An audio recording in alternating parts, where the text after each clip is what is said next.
Believe it or not, Titanfall is a successful game. It's not the way we always want it to be as successful, but at the same time, do you think that it's sending a bad message? Do you think that it's really the death of single player campaigns?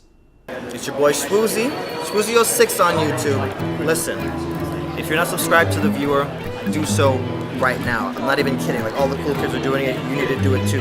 Click the subscribe button. I don't even know where they put it because they change the layout like every 2 days. Click here or there, or just annotation on my face. Click subscribe, the viewer. Do it right now. Bow.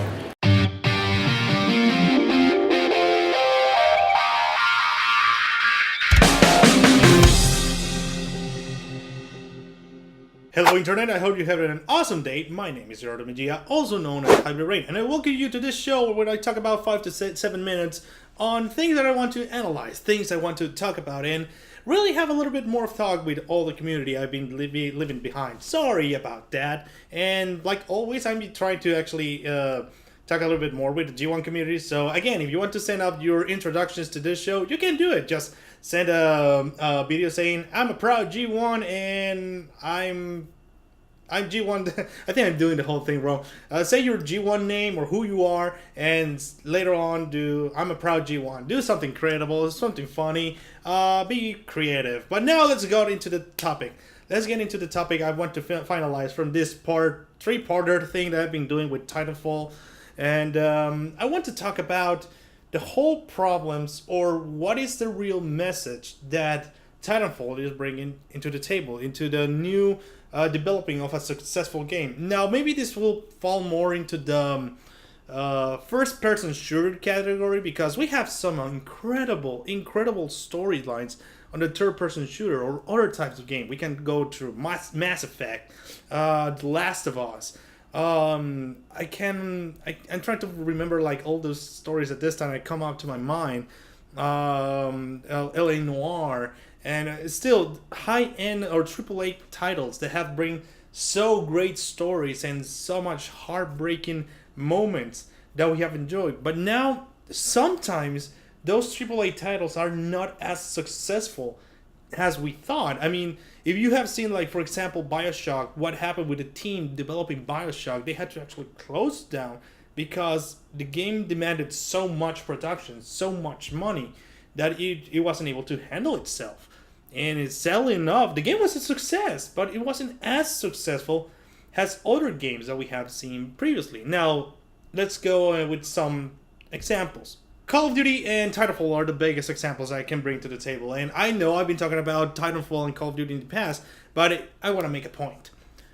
Call of Duty before wanted to try what it was the World War II scenario. We know that for a fact that World War II was one of those breaking points for the world. It was one of the horrifying events in the history of the planet Earth.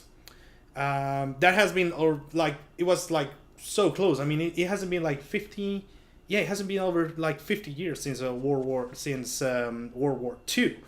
And what happened there is that, at least in Call of Duty, Medal of Honor, or those games that try, due to technology or even due to narrative, try to show up what was World War II, how was for the first point of view of someone in there as a soldier. And there was something to answer to those stories over there. We have seen all the brotherhoods, all the sacrifice, and what that war actually affected on history and people, families, and even a whole culture. And nowadays, Call of Duty has tried to actually bring to the single-player campaign the World War III scenario, which I'm okay with it. I always wanted a World War II scenario, and Modern Warfare 2, for example, had the perfect draft script of what could have been a good story with a right narrative. Instead we had like the 5-hour campaign that it's basically like the demo, or what they could have tried to bring, because they never touched subjects besides the massacre that we had on No Russian, and the level that everyone was saying, oh my god, it's gonna be controversial. But there's been worse things that we have seen in the movies or even on the series like Band of Brothers, Saving Private Ryan, where we actually see a little bit more about this war, more about the nature or the what really happens around this type of war. There we have documentaries, we have everything telling us of what was this horrifying event that happened to all these people. Now let's go back to World War III. Unfortunately, they haven't tried very well to do that. They haven't.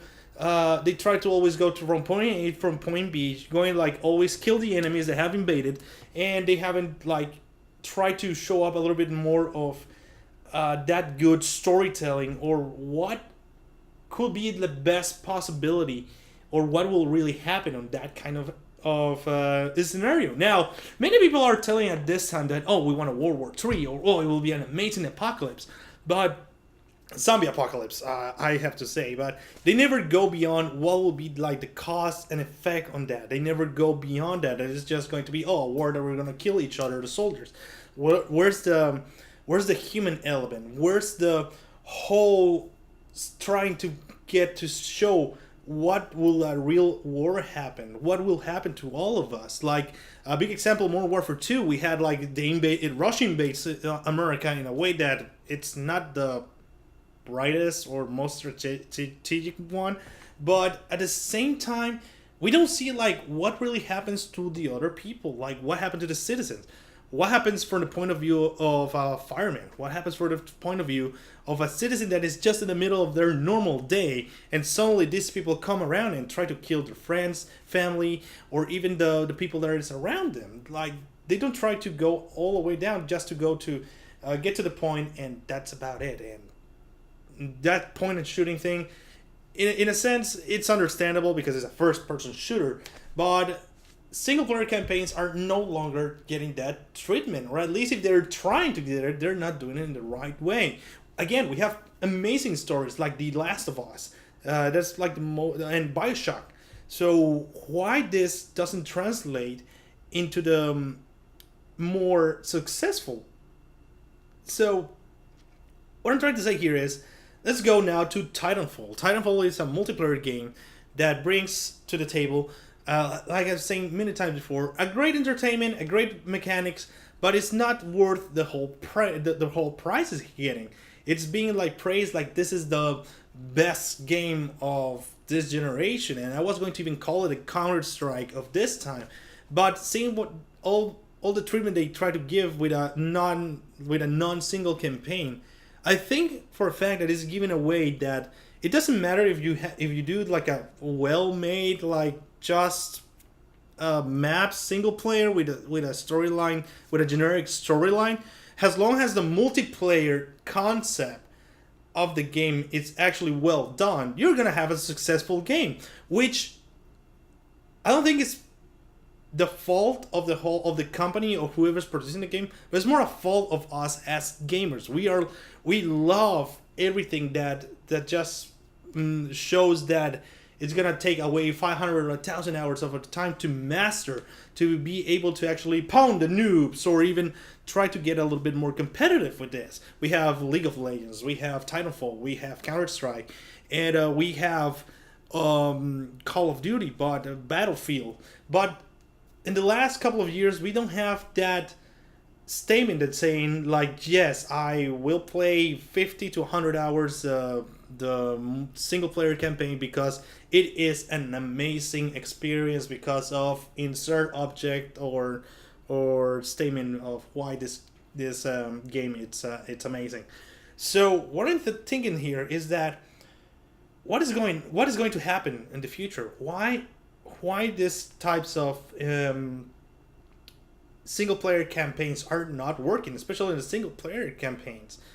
Why is it? Because of the new generations, the new type of how to handle the structure or even the production of game is actually gaming at fault? We have even titans like Nintendo falling down with with Mario, with Zelda, trying to bring the epicness of trying to get out of the famous or the shadow that was, for example, Super Mario Bros. 3, the Super Mario 64, or Ocarina of Time, Majora's Mask. Or well, I want to say Wind Waker, but unfortunately I haven't played it, but apparently everyone loves that game. But today on, we have a single player campaign has been almost obliterated by multiplayer. Multiplayer and production has been going all into more competitive, more saturation of that. You have to fight, like just run through the single campaign, or even not touch the single player campaign and directly go and play with it. That's kind of, it doesn't make sense. It doesn't really make sense. But at the same time, I understand that maybe you just don't. People today, maybe they don't really care about what narrative or what single player campaigns can do now. Maybe it's the age. Maybe it's maybe I'm just old fashioned. I'm 27 years old, so I assume in 27 years of gaming, something happened. Something really happened. And I don't know if it was generation. But what do you think about this? Do you think that single campaigns are actually going to be like not as productive, not as AAA, not as narrative as they were before, even in the single play, either first-person shooters, third-person shooters, or gaming in general? Anyway, comment, discuss, be the response. We'll talk about it next time. My name is Jordan Mejia, also known as Hyperbrain. See you guys next week. Maybe with a 3-episode week. I'll try that.